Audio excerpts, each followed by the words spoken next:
Rachel Downey.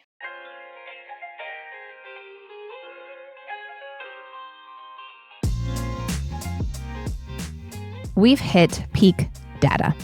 Brands are collecting more of it, likes, timestamps, impressions.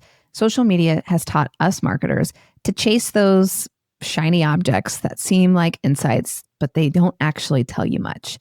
But that mindset has seeped into our B2B land, where impact is defined by what's easiest to measure, not what actually moves the needle. More importantly, what actually moves people. And that's the gap I wanted to explore. So I called Austen Clark. He's the co-founder of Adatha Group, and he's built his career around understanding people.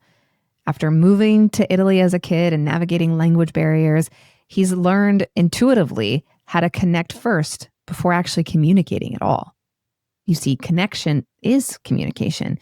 And his people-first approach, from what he learned even as a young kid, shapes how he shows up today in his role as a co-founder. And in that role, he's run over 600 events where those inside jokes, the connection, the conversation, those human-centric things that sometimes feel intangible are what makes more revenue than any data insight or attribution model that you can come up with.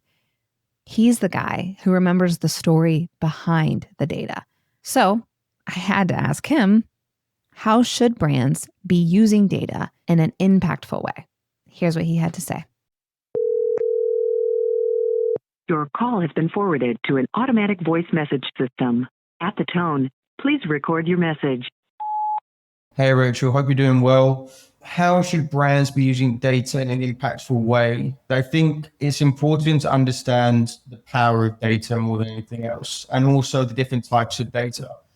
A lot of individuals nowadays are focusing too much on the spreadsheet form of data, and I think we're in a data overload right now.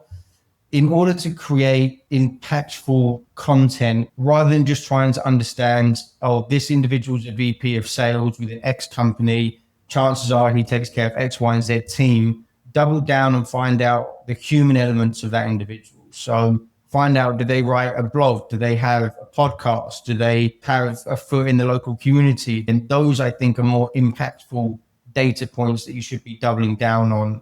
I think this obsession with data more than ever has really stemmed from the social media side of things, when people would look at how many likes they got, what time did individuals like their post, where are they based in the world.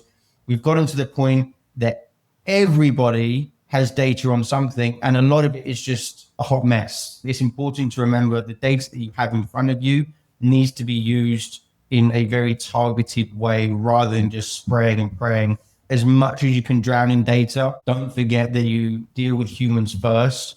It's not data that makes the decision for you. It's not AI, it's not tech. It's always the human at the other end of the phone, at the other end of the computer, or it's the face-to-face. They're the ones that are feeling the impact, rather than you having figured out that they log on at 9:10 in the morning and they take an Americano for their coffee. The game changer is going to be actually taking the time and understanding the human element first.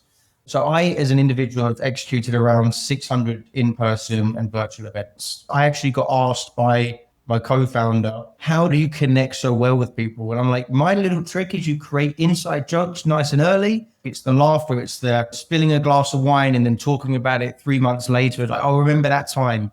Those are the things that really happen at events. Now, the executives and the decision makers are starting to come up when they're getting a lot younger. They're in their 30s, 35, 40s, and they aren't the individuals that are so rugged. They're a lot more open-minded and adaptive, but they are also led by data points, and they haven't experienced yet the human element, simply because we've been brought in through an age of hardcore social media, if you will, that we haven't experienced fully what the benefits of human-to-human connection can be.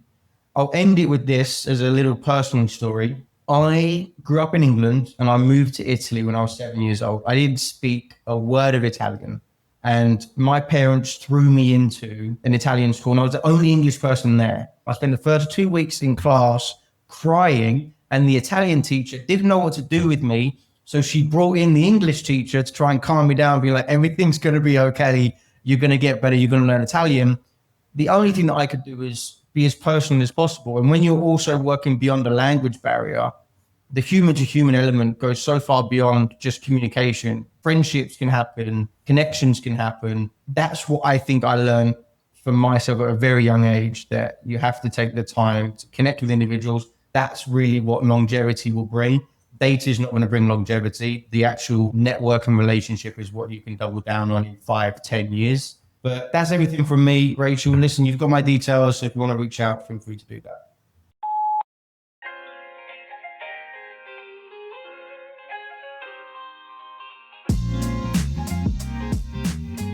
Thanks for listening. Want your podcast to do more?